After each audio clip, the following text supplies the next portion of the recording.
नमस्कार दोस्तों, वीडियो में आप सभी का स्वागत है। आज की इस वीडियो में आप लोगों को बहुत अच्छे तरीके से क्लैरिटी मिलने वाली है कि आप लोगों को आगे आने वाले वर्षों के लिए या फिर इस वाले वर्ष के लिए कौन से म्यूचुअल फंड्स को चूज़ करना चाहिए इन्वेस्टमेंट के लिए। ठीक है, मैं सारी चीज़ें आप लोगों को बहुत अच्छे से क्लियर करूँगा। हालांकि वीडियो में कुछ यहाँ वहाँ की वॉइस आ सकती है, तो प्लीज़ आप उसको इग्नोर कर दीजिएगा।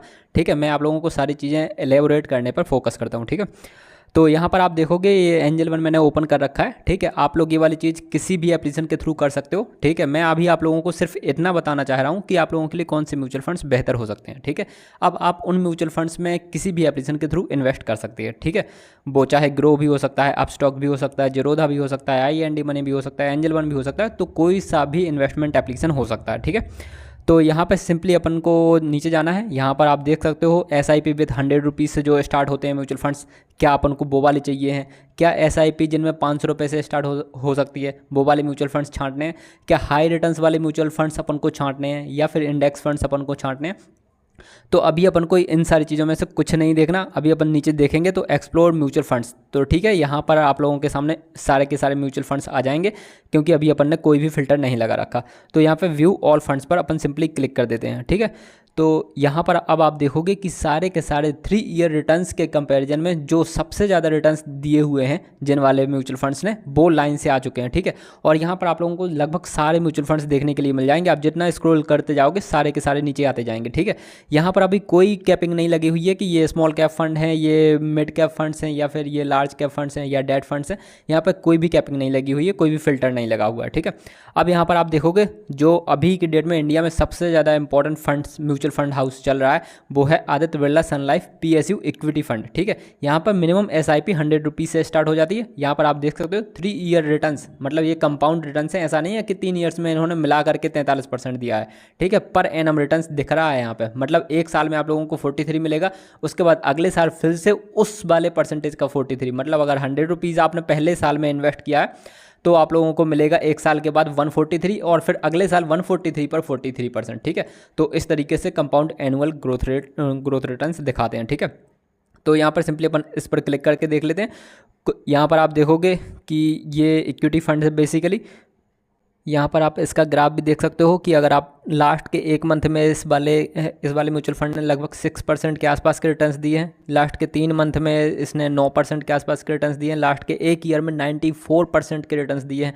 ठीक है, मतलब अगर आपने एक साल पहले यहाँ पे पैसा डाला हुआ होता तो आप लोगों को 94% तक के रिटर्न्स देखने को मिल जाते हैं। ठीक है, ये पास्ट रिकॉर्ड्स क्लियरली दिख रहे हैं। ठीक है, फ्यूचर रिटर्न्स नहीं दिखाते। जो यहाँ पे CAGR दिखता है ना आपको कि लास्ट के 3 ईयर्स का CAGR लगभग 43% है, तो ये ऐसा नहीं दिखाते कि अगले 3 साल में आप लोगों को 43 मिल जाएगा। ऐसा कोई भी नहीं बता सकता कि अगले 3 साल में कितना मिलेगा। बट हाँ, यहाँ पे जो फंड मैनेजर रहते हैं उनकी एक क्रेडिबिलिटी रहती है, फंड हाउस की एक क्रेडिबिलिटी रहती है, तो आप अनुमान लगा सकते हो कि इसके आसपास मिल सकता है। बट ये कोई गारंटी नहीं होती कि इतना मिल ही जाएगा। अब यहाँ पे ज़रूरी नहीं है कि आप लोगों को 43 मिल ही जाए। हो सकता है यही फंड हाउस आप लोगों को अगले 3 साल के बाद 30% के ही रिटर्न्स दे। तो आप कहीं पे क्लेम नहीं कर सकते कि यहाँ पे दिख रहा था 43%, तो आपको एटलीस्ट 40% के आसपास मिलता। ऐसा कहीं पे नहीं होता। ठीक है, बस आप लोग अनुमान लगा सकते हो कि पिछले वर्षों में इसने इतने परसेंट के रिटर्न्स दिए हैं, तो आगे आने वाले वर्षों में भी इसके आसपास ही रिटर्न्स आपको देखने को मिल सकते हैं। ठीक है, ये अनुमान भर लगा सकते हो आप। ठीक है, यहाँ पर मिनिमम SIP 100 रुपीज़ से स्टार्ट हो जाती है। ठीक है, कैलकुलेट आप रिटर्न्स कर सकते हो कि अगर आपने पर मंथ के हिसाब से 100 रुपीज़ यहाँ पे इन्वेस्ट करते गए तो लास्ट के 3 सालों में आपका कितना पैसा हो जाएगा। ठीक है, तो यहाँ पे इन्होंने बता रखा है कि 7,445 आप लोगों का पैसा हो जाएगा। ठीक है, अगर आप मंथली इन्वेस्टमेंट 100 रुपीज़ करते हो तो। ठीक है, इन्वेस्ट वन टाइम वाला भी ऑप्शन है। ठीक है, अगर आप पर मंथ यहाँ पर इन्वेस्टमेंट अपनी बढ़ा देते हो, जैसे मान के चलो आपने पर मंथ 2,000 रुपये यहाँ पे इन्वेस्ट किया, तो आप देख सकते हो कि लास्ट के मतलब 3 ईयर्स के बाद आप लोगों का पैसा कितना हो जाएगा, 1,48,901 रुपये। ठीक है, यहाँ पर आपने अभी ड्यूरेशन 3 मंथ्स के लिए कर रखी है। अगर आप यही वाला पैसा बढ़ा देते हो, मान के चलो 5,000 के आसपास कर देते हो, तो आप लोगों का 3 साल के अंदर पैसा हो जाएगा 3,72,252 रुपीज़। ठीक है, यहाँ पर रिटर्न्स इन्होंने एक्सपेक्टेड रिटर्न्स बता रखे हैं कि 43% के हिसाब से ये लोग काउंट कर रहे हैं। अब दोस्तों, अगर आप वन टाइम इन्वेस्टमेंट करना चाहते हैं, और वन टाइम इन्वेस्टमेंट अगर आप कितनी करते हैं, वन टाइम इन्वेस्टमेंट अगर आप मान के चलो कि आप 50,000 करते हो, ठीक है, तो 50,000 50,000 अगर मान के चलो ये आप करते हो तो 3 साल के अंदर अंदर ये 50,000 रुपये आप लोगों के हो जाएंगे 1,47,817।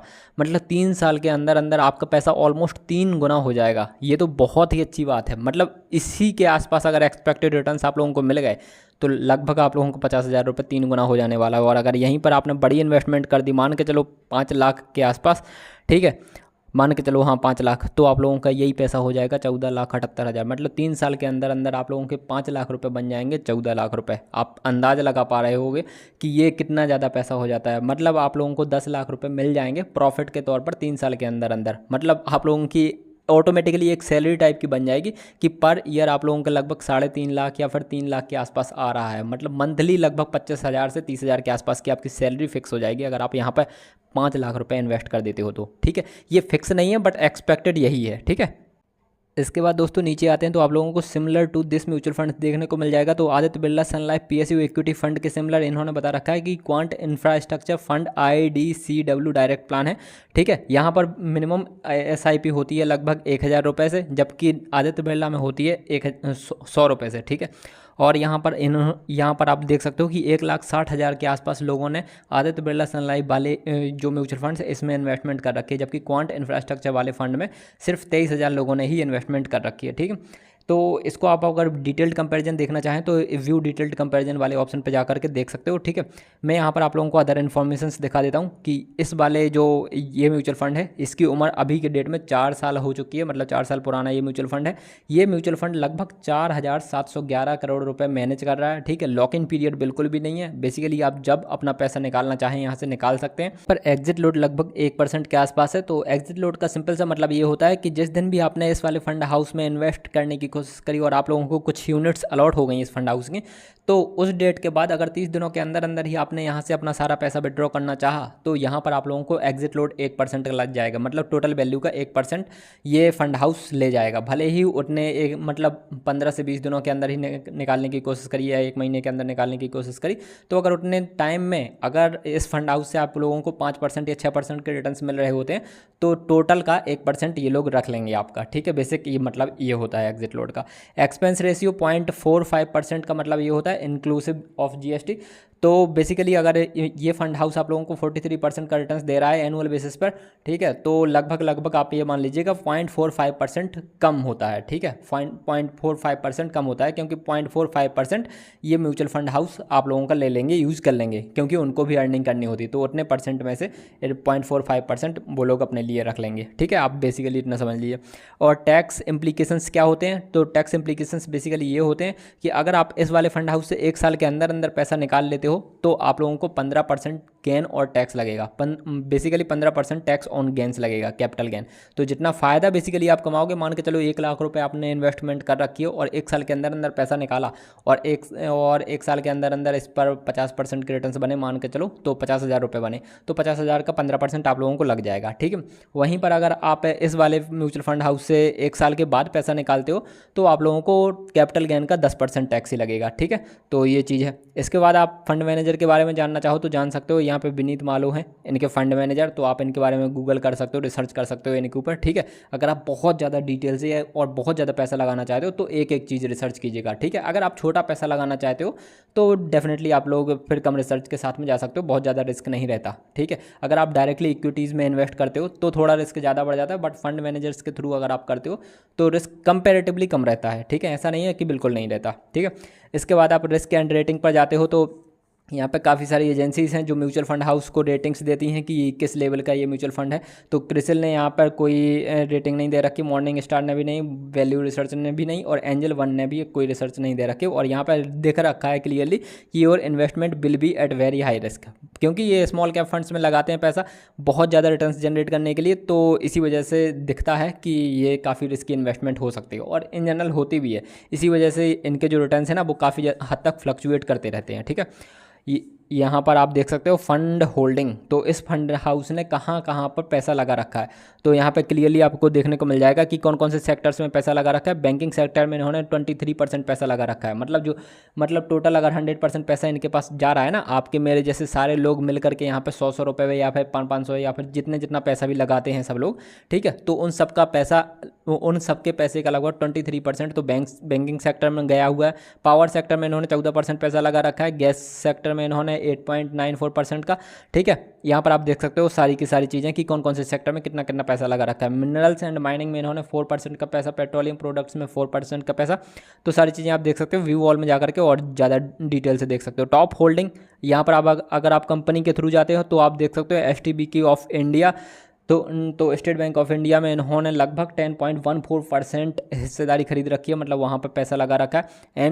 NTPC पावर में इन्होंने 7% के आसपास का पैसा, ONGC में इन्होंने 5% पैसा लगा रखा है। Reserve repo and power grid corporation में 5% पैसा, बैंक ऑफ बड़ौदा में लगभग 5% पैसा, भारत इलेक्ट्रॉन में इन्होंने 5% पैसा, गेल में इन्होंने लगभग 5% पैसा, कोल इंडिया में 5% पैसा, बैंक ऑफ इंडिया में भी लगभग 4.5% पैसा लगा रखा है। तो आप देख सकते हो कि कौन कौन सी कंपनीज में या फिर कौन कौन से बैंक्स में या फिर कहाँ कहाँ पर बेसिकली इन्होंने पैसा लगा रखा है। तो ये आप ये सारी लिस्ट देख सकते हो, ठीक है। और इसके अलावा सिमिलर फंड्स नीचे देख सकते हो आप कि क्वांट इंफ्रास्ट्रक्चर फंड जो कि लगभग सेम ही होता है, ठीक है, इसी के जैसा फंड है। उन्होंने 39% के रिटर्न्स दिए हैं। इन्वेस्को इंडिया इंफ्रास्ट्रक्चर फंड, तो उन्होंने 37% के रिटर्न्स दिए हैं। Invesco India PSU equity fund, उन्होंने लगभग 43% के रिटर्न्स दिए। Other funds by Aditya Birla Sun Life mutual fund, तो अदर फंड्स आदित्य बिरला के कौन कौन से हैं, तो ये है Aditya Birla Sun Life digital India fund, direct IDCW, ठीक है, उसने लगभग 15% के आसपास के रिटर्न्स दिए। Aditya Birla Sun life infrastructure वाले फंड ने लगभग एनुअल के हिसाब से 30% का रिटर्न्स देता है। और Aditya Birla Sun life dividend yield fund, तो वो ईयरली बेसिस पर लगभग आप लोगों को 15% के आसपास का रिटर्न्स देता है, ठीक है। तो इस तरीके से आप लोगों को किसी भी फंड के बारे में पूरी डिटेल रिसर्च करनी है, तभी आप लोगों को वहाँ पे इन्वेस्ट करना है। ऐसा नहीं है कि कोई भी फंड हाउस आप लोगों को ज़्यादा प्रीवियस ईयर्स में ज़्यादा उसने रिटर्न्स दिए हैं तो आप डायरेक्टली वहीं पर पैसा लगा दो। हो सकता है हाइपोथेटिकली थिंकिंग कुछ बहुत बड़े उतार चढ़ाव देखने को मिल जाते हैं आप लोगों को इंडिया के ये स्टॉक मार्केट में, हो सकता है ये 5% या फिर निगेटिव में रिटर्न्स बना करके दें। चांसेस तो ऐसे नहीं है कि ये लोग निगेटिव में रिटर्न्स बना करके देंगे, but hypothetically thinking returns negative में भी आ सकते हैं। और वहाँ पर भी ऐसा नहीं है कि उसकी संभावना 0% है, 0.1% या फिर 1% के आसपास संभावना आप लोगों को वो भी लेकर के चलनी पड़ सकती है। क्योंकि अगर पॉजिटिव रिटर्न्स आने होते तो यार सभी लोग इसी वाले फंड हाउस में पैसा लगा देते ना, क्योंकि ये फंड हाउस ज़्यादा रिटर्न्स जनरेट करके दे रहा है। बट लोगों को ये रिस्क भी होता है कि हमारा पैसा कहीं माइनस में ना चला जाए। ऐसा नहीं होगा कि जीरो हो जाएगा आपका पैसा, ऐसा बिल्कुल नहीं होने वाला, किसी कीमत पर नहीं होने वाला।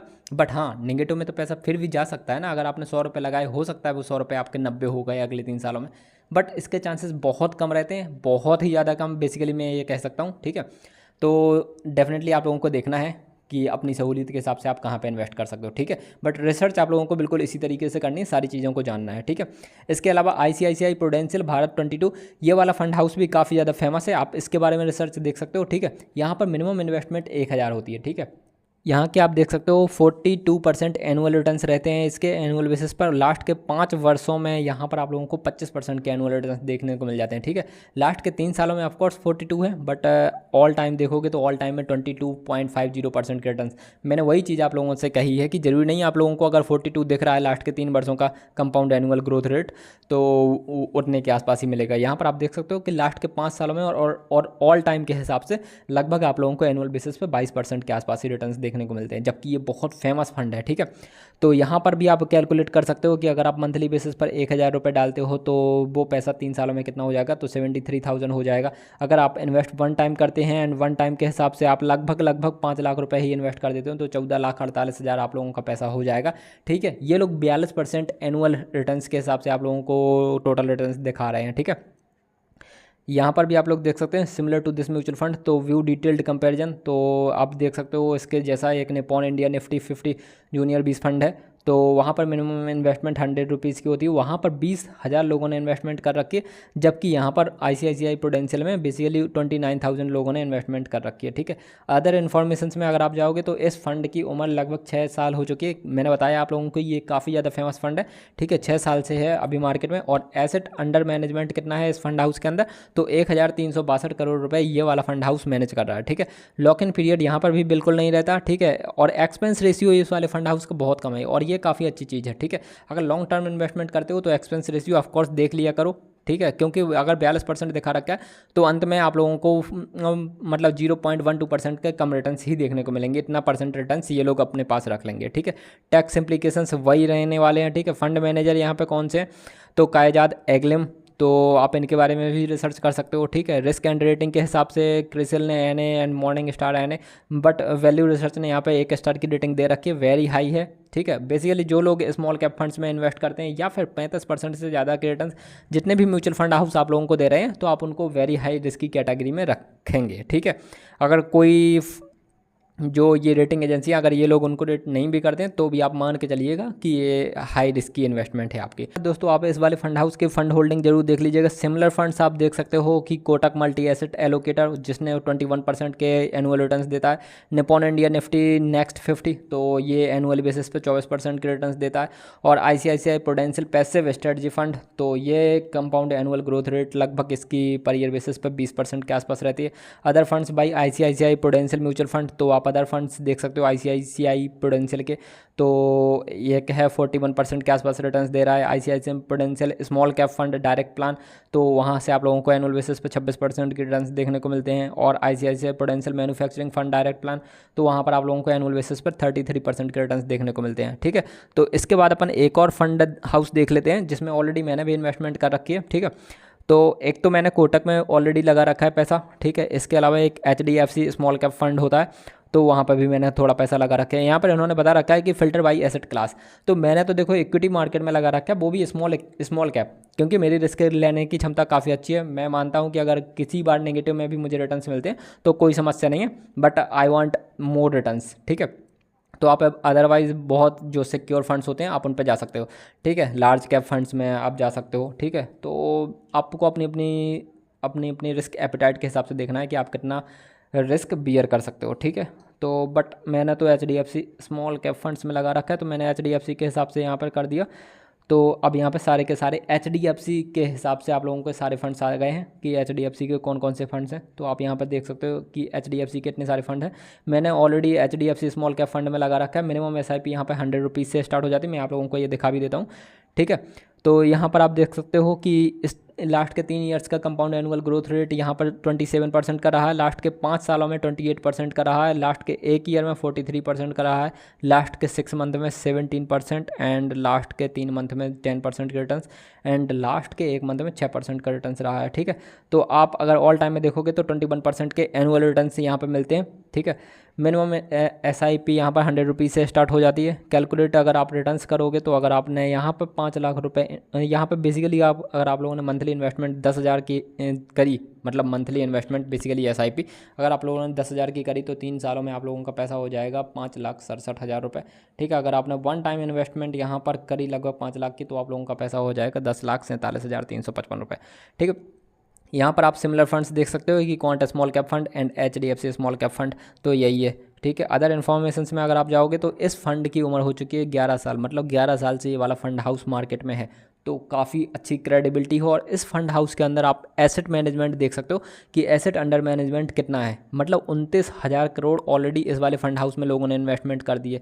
तो बहुत बड़ा फंड हाउस है। अगर बहुत बड़ा फंड हाउस होता है तो आप मान के चल लीजिएगा कि जितने एक्सपेक्टेड रिटर्न्स यहाँ पे दिख रहे हैं उसके आसपास रिटर्न्स आने की काफ़ी अच्छी संभावना है। ठीक है, और क्योंकि जब कोई फंड हाउस बहुत बड़ा हो जाता है ना तो उसको कंपनीज़ के अंदर जाने का या फिर कंपनीज़ के बारे में और जानने का मौका बहुत आराम से मिल जाता है। तो आप समझ लीजिएगा कि वो काफ़ी ज़्यादा ट्रस्टेड फंड हो जाते हैं। ठीक है, लॉक इन पीरियड यहाँ पे बिल्कुल नहीं है। एक्सपेंस रेशियो ऑफकोर्स 0.67% का है।